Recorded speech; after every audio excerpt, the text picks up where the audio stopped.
All right. Welcome to this week's episode of the Franchise Accelerator podcast. I'm really excited because this week we're transitioning from our discussion on valuation to a topic that I think is probably the most important mindset shift that you can have as an owner, which is really understanding what we mean by return on investment. So if you have any questions as we go through this, please go to our website, ask us some questions, because this is something that I think as owners, entrepreneurs, as we build these brands, we sometimes forget about return on investment, which is so important to future investors, if you're looking at stocks, all those things. But I think as we blend these two together, valuation and return on investment, we really can get our business to the next level.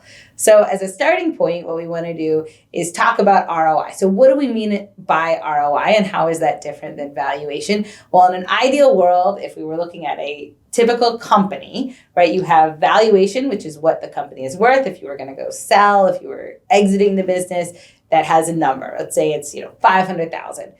Return on investment means if you invested $500,000, so say I go and I buy your business for $500,000. Well, I'm not just parking my $500,000 there forever. I expect a return, right? Because I could have taken that $500,000 and invested in real estate. I could have invested in the stock market, a 401k, right? There's lots of other places I could have put my $500,000, but I chose Chris's business as an example, which means as an investor, I expect a return. And that isn't just, I'm going to sell it for $500,000 5 years from now. That means every year it should generate, let's say, an 8 to 10% return. So if I invest $500,000, I should get 10% of that back every year, just because Chris is still holding my $500,000, right? Yep. So if you think as an owner, this is a big mindset shift. We don't really think about this idea of having a return other than my initial investment, right? Right. Yeah. Most owners just put it out there, right. And that's it. Okay, I'm buying this. I'm going to buy this restaurant. In their mind, it doesn't go off as an investment, and there should be return on this. Right. They're buying the restaurant, and now I'm going to go to work. Right. Right. But you do. I think you have to shift gears here, and that money has to work for you. It can't just be sitting there and it's just a lump. Right. You got to get that return from it. Exactly. And I think the other side, like you said, is, okay, typical guy, goes out, buys a restaurant. Now I'm just going to work and I'm going to earn my living. But the other part of it is, do you have a realistic expectation of what that business can pay you? Right? So if you go out and you say, hey, here's a great idea. I hear this all the time in the franchise world. I'm going to quit my job. Right? I'm going to take my 401k and I'm going to go buy this franchise. Okay, well, what was I making at that job? Right. And is this one location franchise going to be able to pay me the same that I was making in my job over here? So that's where return on investment comes in, because really realistically, like 8 to 10% is probably a good return on investment. Sometimes in the stock market, you're getting less than that. Much less, yeah. Right? If you look at interest rates right now, that's probably right where we should be. So if we have one location or a franchise, if you took 10% of those sales, that's really about what it's going to earn you on a great day. So if that doesn't work out with what you need to make, this is also a really important conversation, because we might need 2 or 3 locations to get to that money that we need to make up for the money we put in. So all of this comes back to play to say we need to start thinking as investors, and this ROI is really important. So if we go to further on our ROI, now we've explained it, now we want to calculate our ROI. So what we're looking at here, and this is such an important thing to do, whether you've had 10 investors, if your investor has always been yourself, if it was your parents, your mom, like whoever it was, right? It doesn't matter. We want to think like we were, a stock, right? Yeah. So to calculate our ROI, what we would say is we take our initial cost. So say we ask, parents for $100,000, or the example of Chris's restaurant of $500,000, and then we divide it by the net profit and then multiply it by 100. So that gets us to that percentage. Now, again, going back to our valuation discussion, a lot of this is determined by that bottom line that we're generating every year. So it's not to say that these are things that we can't control by having a more profitable business.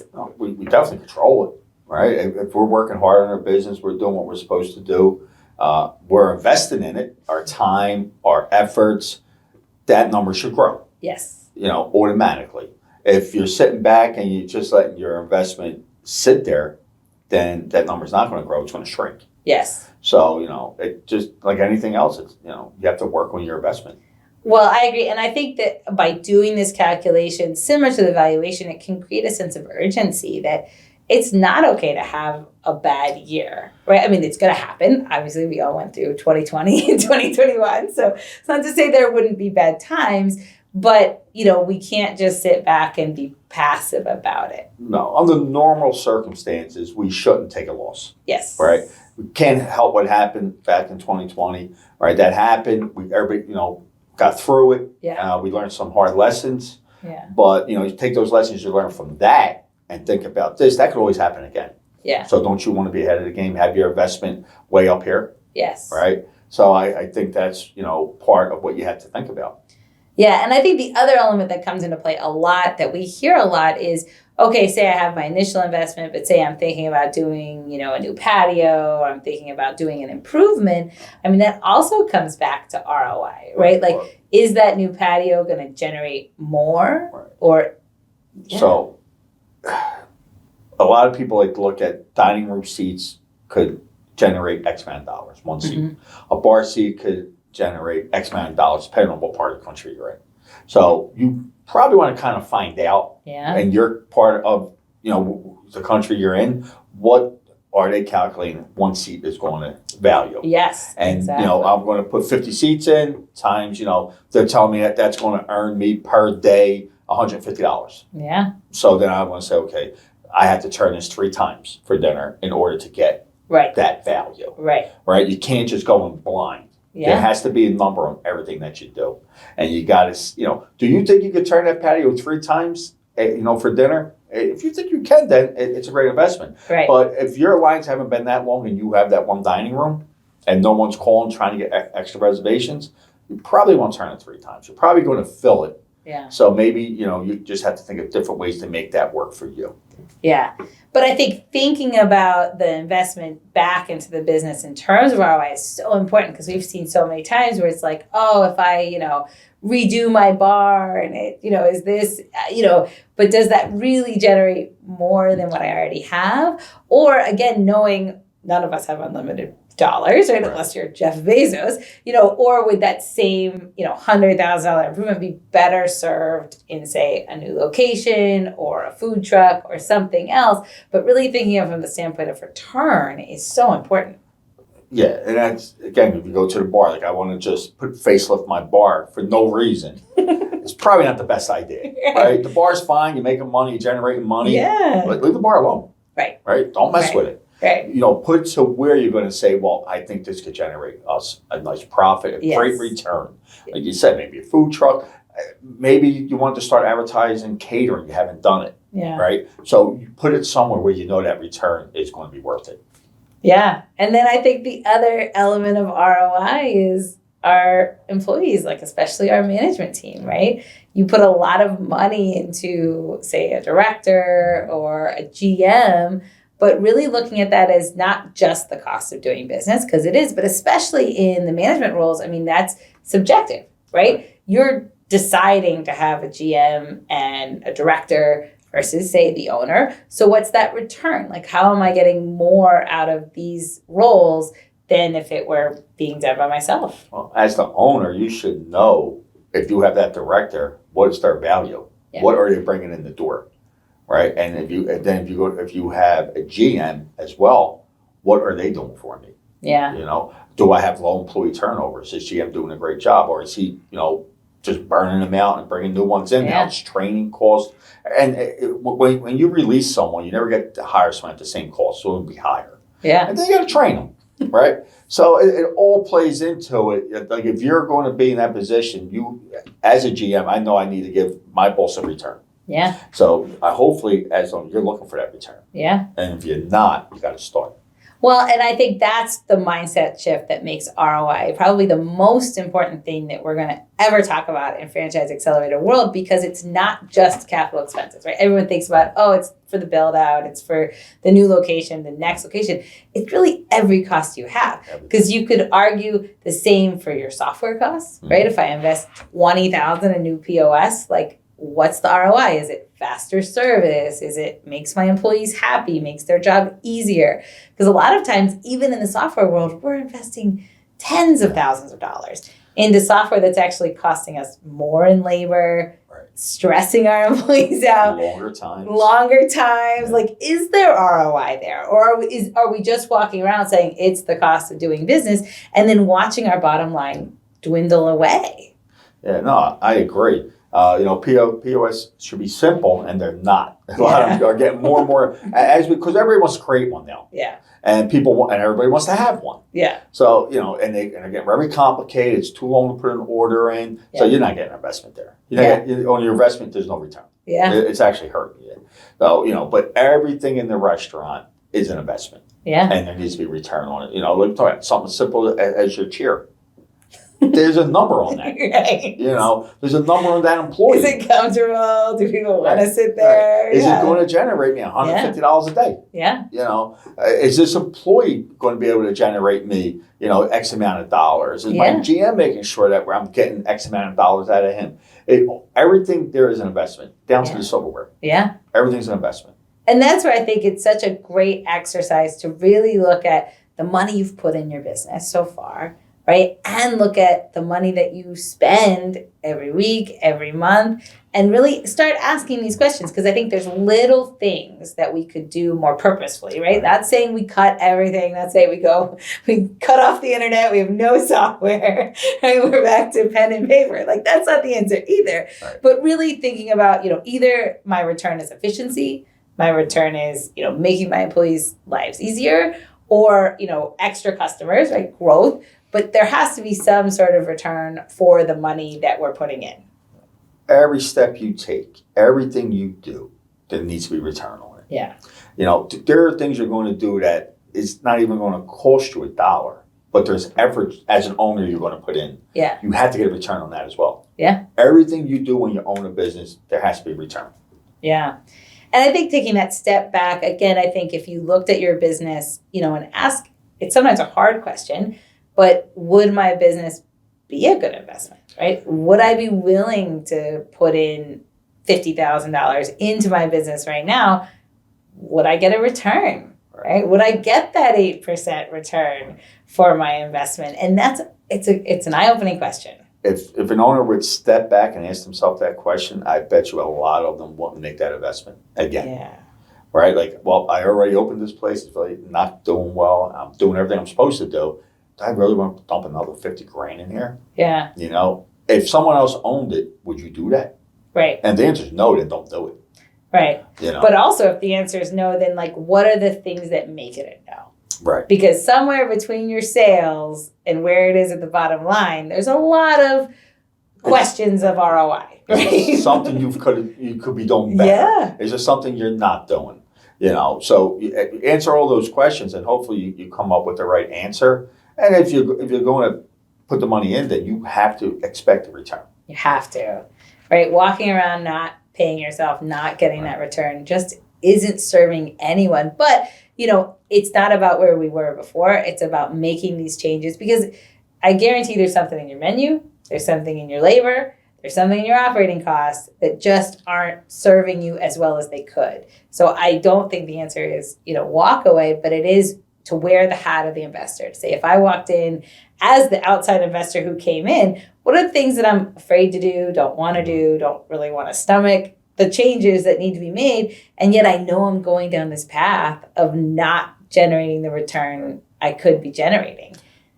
Oh, it's all part of the big question. Yeah. Right? And again, it goes back to, what am I not doing? Yeah. A lot of times, right? The return is there if you do it right.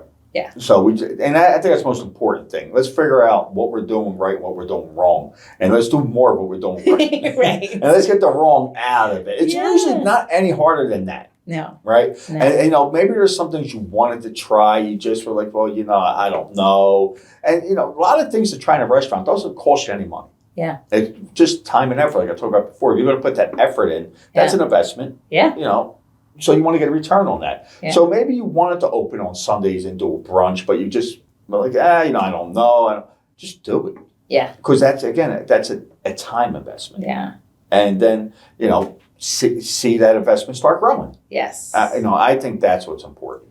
Well, and you bring up like probably the best example of ROI is the whole idea of owner time. Right. Because so many times we hear the argument of, as an owner, I shouldn't be in my business at all, right? I should only be outside. I should be at home looking at the software, which again goes back to it's a whole other discussion, right? But if we really think about, you're not just, woe is me, I'm putting time in my business. Uh-huh. There's a return on that, right? Sure, if you are standing there, if you are acting more as your GM, your ROI is that you're not paying the GM $50,000 to $100,000 a year. So there is ROI in the time you're spending in the business. Now, again, I don't think you should be missing Little League games or, this is not working 80 hours a week, but there is a value to your time. And if you are choosing to put the time into your business, you also need to see that you're saving yourself labor dollars. So if you're choosing not to be in the business, you're costing yourself